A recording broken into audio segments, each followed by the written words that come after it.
जय श्रीराम. गेले 75 दिवस आपण श्री गोंदवलेकर महाराज यांचं जे प्रवचनांचं पुस्तक आहे त्याचं आपण वाचन करतो आणि आजचा 76वा दिवस.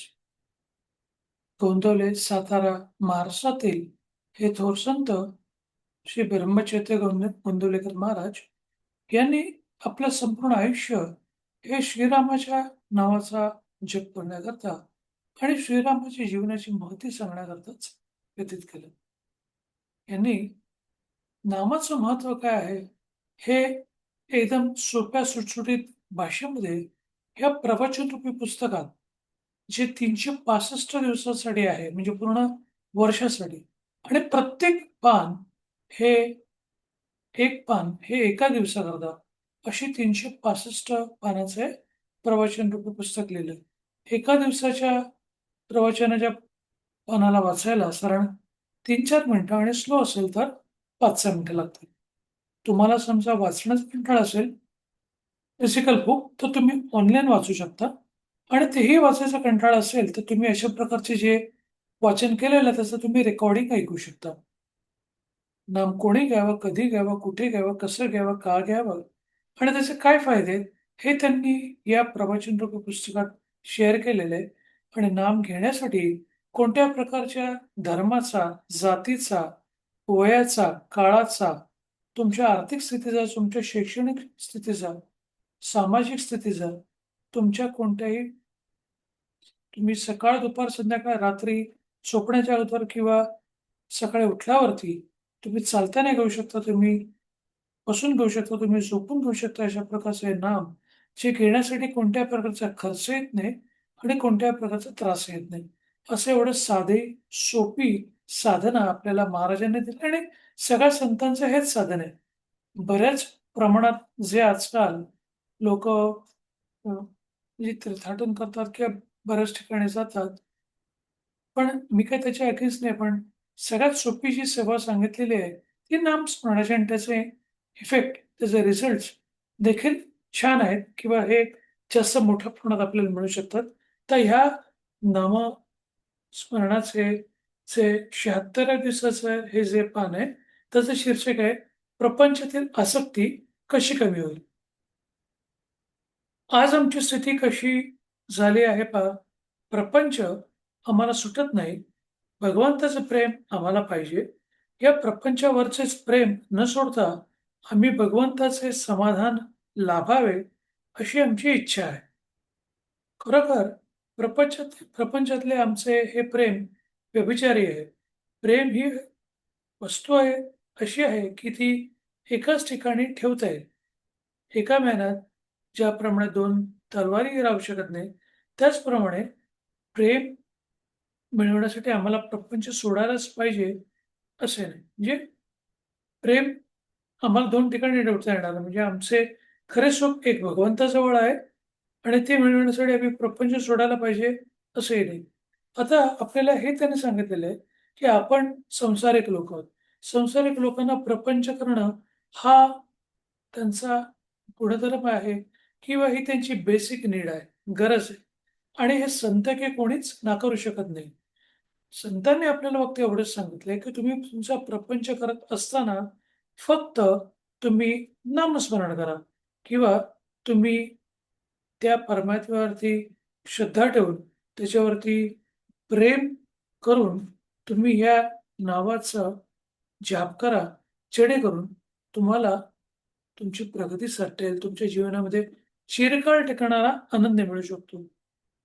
प्रपंचात वाटणारी आसक्ती ही मुख्यतः नाहीशी झाली पाहिजे. शास्त्रात सुद्धा हेच सांगितले पाहिजे.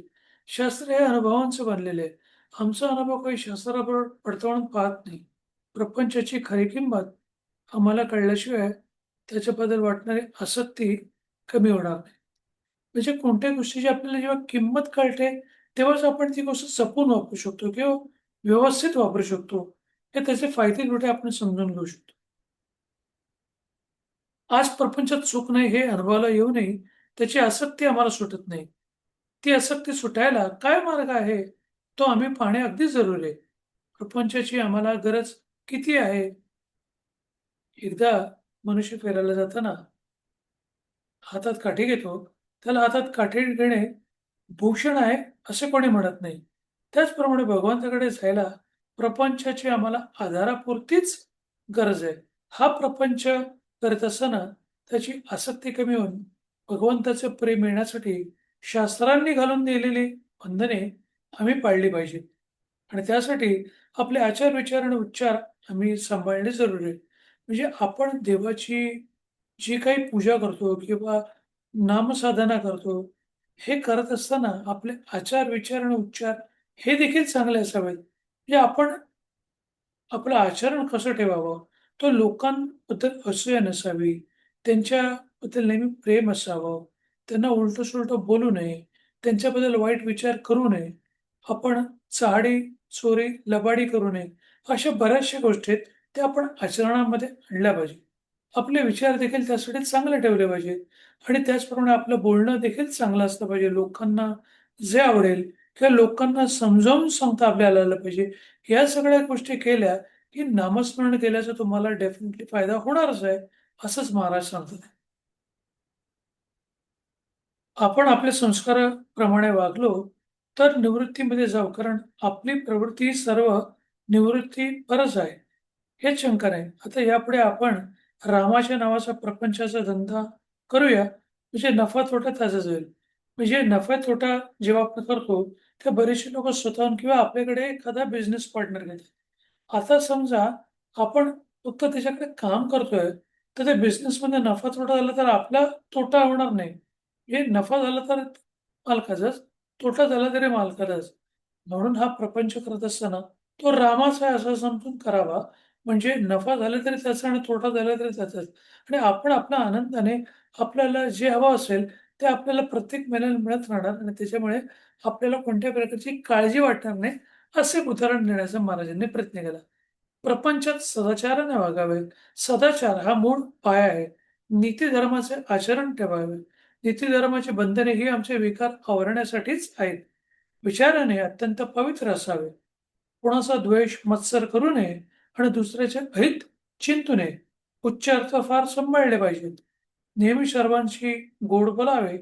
ज्या जिभेने आपण भगवंताचं नाव घेतो, त्या जिभेने दुसऱ्याचे अंतःकरण कधीही न दुखवेल याची जबाबदारी घ्या. अंतःकरण दुखवत असताना त्याच्या ठिकाणी वास करत असलेल्या भगवंतालाच आपण दुखवत असतो, हे ध्यानात घ्या. म्हणजे आपण बऱ्याच वेळेला रागामध्ये अधोअधोदा बोलतो आणि सगळ्या लोकांचाच हा प्रॉब्लेम आहे. ही कॉमन गोष्ट आहे. पण आपण काही गोष्टी प्रयत्नाने चेंज करू शकतो. बऱ्याचशा लोकांना आपण रागावलेलो असताना आपल्या तोंडातून काही अपशब्द निघतात किंवा आपण रागावून काहीतरी उलटं-सुलटं बोलतो, जेणे त्या समोरच्या माणसाला त्याचा त्रास होऊ शकतो. पण आपल्याला हे त्यावेळेला समजत नाही आणि मग तो राग निवळला, की ती परिस्थिती संपली, की आपल्याला त्या गोष्टीचं वाईट वाटतं. म्हणूनच महाराजांनी सांगितलेलं आहे, की तुम्ही नामस्मरण करत असताना या सगळ्या गोष्टींचा आपल्या आचार, विचार, उच्चाराचा देखील त्याच्यावरती आपला फोकस ठेवावा, त्याची काळजी घ्यावी, जेणेकरून आपली आपला जो त्रास आहे हा कमी होईल आणि प्रपंचाची आसक्ती कमी होण्याकरता नामस्मरणासारखं सोपं सुलभ साधन नाही, हेच शेवटी खरं आहे. आता 76व्या दिवसाचं तुम्ही जे वाचन जे केलं आता आपण, त्याचं तुम्ही श्रवण केल्याबद्दल तुमचं धन्यवाद. आपण 11 वेळेला श्रीरामाच्या नावाचा जप करूया. श्रीराम, श्रीराम, श्रीराम, श्रीराम, श्रीराम, श्रीराम. श्रीराम, श्रीराम, श्रीराम, श्रीराम, श्रीराम. श्रीराम, श्रीराम, श्रीराम, श्रीराम, श्रीराम, श्रीराम. धन्यवाद. हे 76व्या दिवसाचं प्रवचनाचं जे वाचन झालं, त्याचं तुम्ही श्रवण केल्याबद्दल तुमचे धन्यवाद. तुमचा उर्वरित दिवस हा छान, आनंदी, सुखकारक आणि आरोग्यपूर्ण हो, हीच त्या श्रीरामचरणी इच्छा व्यक्त करतो आणि इथेच थांबवतो. श्रीराम, श्रीराम, श्रीराम.